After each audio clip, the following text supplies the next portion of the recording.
Tai dar kartelį labas. Dar pagalvojau, pasidalinsiu tokiom mintim, tokiom patirtim. Iš tiesų, pamenu, kai buvau vaikas ir mes su šeimyna persikraustėme naują gyvenamą vietą. Ir nebuvau jau visai vaikas, buvau gal paauglė. Ir tikrai labai gerai pamenu momentą, kai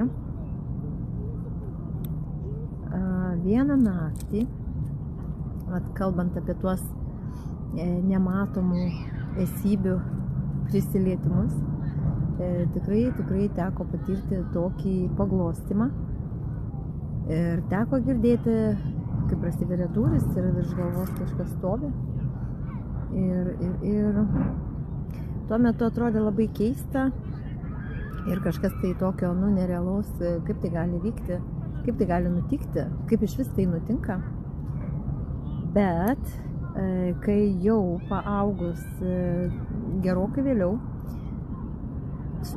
sužinojau, kad tie namai, tas namas, būtent tas rajonas buvo pastatytas ant senųjų kapinių. Tai visai nenuostabu, kad kažkokie tai dalykai įvyko.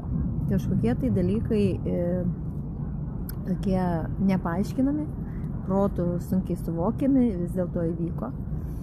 Ir mano pačios artimųjų patirtis sako, kad irgi patyrė tokių, kaip čia pavadinti, matymų ir pajautimų ir tiek fiziniai plotmiai akivaizdžių įrodymų, kad kažkas tai būta tokio ten gamtiško įdomaus.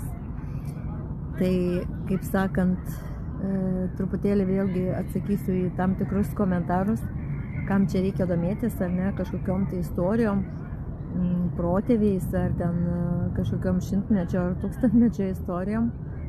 Tai turbūt tam ir reikia, nes renkantis būstą, kur gyvenam, vis dėlto yra labai svarbu atsižvelgti į tai, ar tai nėra pastatyta ant kapinių, ar tai nėra pastatyta ant kažkokių tai konclagerio stovyklų, kaip pavyzdys, ar tuose namuose nebuvo savižudžių, ar nebuvo kažkokių smurtinių mirčių, taipogi,